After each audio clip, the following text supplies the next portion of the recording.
Alright, time for the solutions for the solving problems involving vectors. So, you should read the problem and then draw a pretty picture. So this is a plane, so you got, the tail and the fuselage and the wings.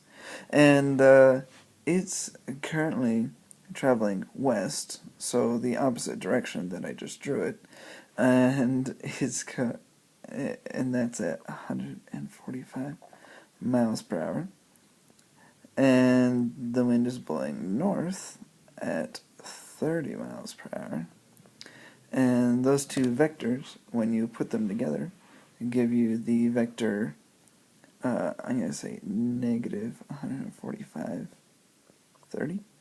Assuming that left or west is the negative x direction and north is the positive y direction.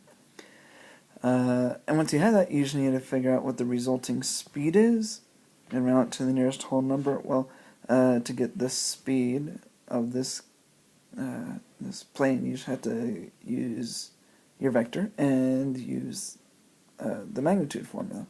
So you get the magnitude of the vector, and you will have how fast the plane is going.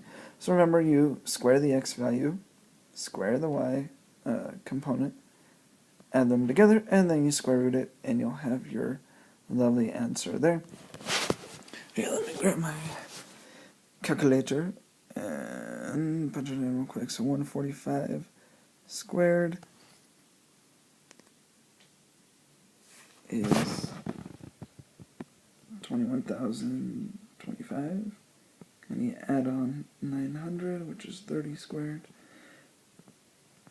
And that'll give me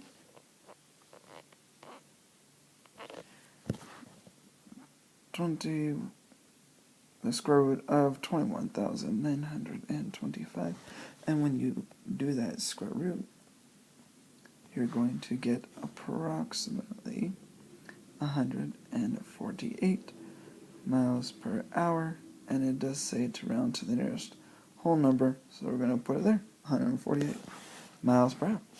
On the next one, you have a powerboat that is going 47 knots per hour. It's heading directly west.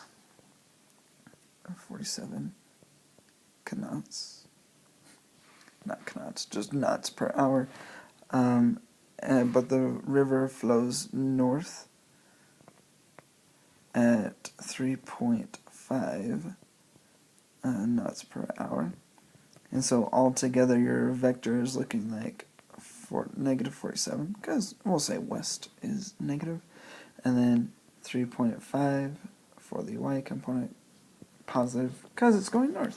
And you use your magnitude formula to get the length, and that'll give you the resulting speed of the plane, boat in the water. And so you just have to take negative 47, square that, take 3.5 and square that, and then add the results together and then square root it. So if you take 47 and you square it, you'll get 2,209, and 3.5 squared is 12.25, and if you combine those, you're looking at the square root of 2,200 and 21.25. And if you square root that guy, you will get approximately 47.1, but we're going to round to the nearest whole number, which is 47, and so that's 47 knots per hour. Moving on to the next one, jet heading 420 miles per hour east, and encounters a 50-mile-an-hour wind blowing north. There's a lot of north direction in this, but right at 420 miles per hour, and it's got a north wind of 50 miles per hour.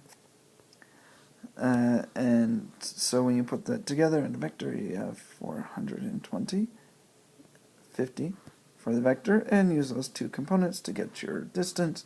So take 420, square that guy, take 50, square it, and you'll 420 squared is not a small number, 176,400, and 50 squared is 2,500.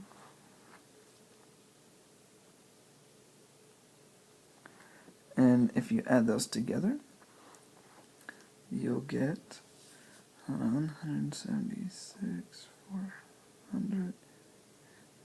You'll get 178,900.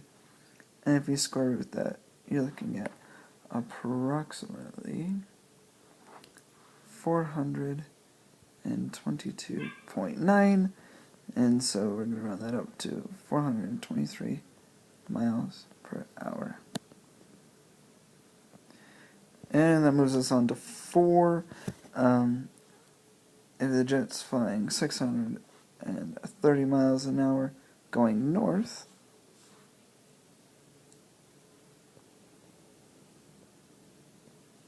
and it runs to a wind of 78 miles per hour heading west, your picture's going to look something like this. And if you put that together in a lovely vector, you're looking at perhaps negative 78 and then 630. And now you just have to use your magnitude formula to get the speed that results from the wind and the jet's efforts. So you take 78 and square that, you'll get 6,084. And if you take 630 and square that, you'll get 396,900. And when you add those guys together, 6,084.